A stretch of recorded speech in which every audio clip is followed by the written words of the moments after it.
Good morning అండి. Welcome back to my channel. ఈరోజైతే మనం నల్లేరు పచ్చడి చేద్దాం అనుకుంటున్నాను. అందుకని మన తోటలో ఉన్నటువంటి నల్లేరుని అయితే మంచిగా కట్ చేసుకుందామని అయితే పైకి వచ్చాను. కట్ చేసి పచ్చడి అయితే చేసుకుందాము. ఇది మనకి ఆర్గానిక్గా ఉన్నటువంటి నల్లేరు. ఇదిగోండి, మనము తోటలో వచ్చినటువంటి నల్లేరు చూడండి ఎంత మంచిగా పెద్దగా బుషిగా అయిందో. ఇది ఒక మంచి మహావృక్షంలాగా అయింది కదా. కానీ పచ్చడి చేస్తే ఇంత అవుతుంది తెలుసా ఫ్రెండ్స్. ఎక్కువ ఏమీ కాదు, చూడడానికి ఇంత ఉన్నట్టు అనిపిస్తుంది కదా, ఎంత కాదు. మళ్ళీ ఇంకోటి గుర్తుంచుకోవాల్సింది ఏంటంటే, మనము నల్లేరు కట్ చేసేటప్పుడు అయితే చేతిలో ఆయిల్ పెట్టుకోవాలి. నైఫ్కి కూడా కొంచెం ఆయిల్ అయితే అప్లై చేసుకోవాలి. లేదంటే మనకి ఇది కూడా మనమైతే నల్లేరు కట్ చేసుకుందాము. దీనికి ఏంటంటే మనకి సపోర్ట్ లాగా ఉండాలన్నమాట. ఇక్కడ మనకి ఇవి తీగలు ఉన్నాయి కదా, అవి వాటికే సపోర్ట్ తీసుకొని మంచిగా అయినాయి చూడండి. ఇదిగోండి, ఇక్కడ వరకు అయితే కట్ చేసుకుందాం మనము. ఇదిగోండి, ఇక్కడ కట్ చేస్తాను. ఇక్కడ కట్ చేస్తే మళ్ళీ మనకి కొత్త చిగురు అయితే వస్తుంది.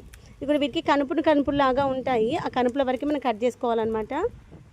ఇది కొంచెం ముద్రిపోయినట్టు కూడా అయిపోయింది. యాక్చువల్గా నేను 1 month బ్యాక్ కట్ చేసుకుందాం అనుకున్నాను చట్నీ చేసినప్పుడు. కానీ వాటికి అప్పుడు లేత చిగురులో ఉండే. ఆ లేత చిగురులు ఉంటే నాకు ఎందుకు కట్ చేయడానికి మనసు ఒప్పలేదన్నమాట. అయ్యో, ఇంత మంచిగా లేత చిగురులు ఉంది కదా, ఎందుకు ఇప్పుడు కట్ చేయడం అనిపించింది. అందుకనే అప్పుడైతే నేను కట్ చేయలేదు. ఇంకోండి, ఇప్పుడైతే ఆల్మోస్ట్ అన్నీ మంచి పెద్దగా అయిపోయినాయి 1 monthకి. నేనైతే తీసుకొచ్చి ఈ మొక్క దగ్గర సంవత్సరం అయిపోయింది.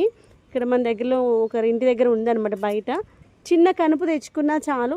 మనము ఎక్కడైనా మనకు నచ్చిన మొక్క కనిపిస్తే తెచ్చుకోవాలి, తప్పు లేదు. కానీ ఆ మొక్కను మనం ఖరాబ్ చేసి తీసుకొచ్చుకునే పని అయితే అస్సలు చేయొద్దు, గుర్తుపెట్టుకోండి.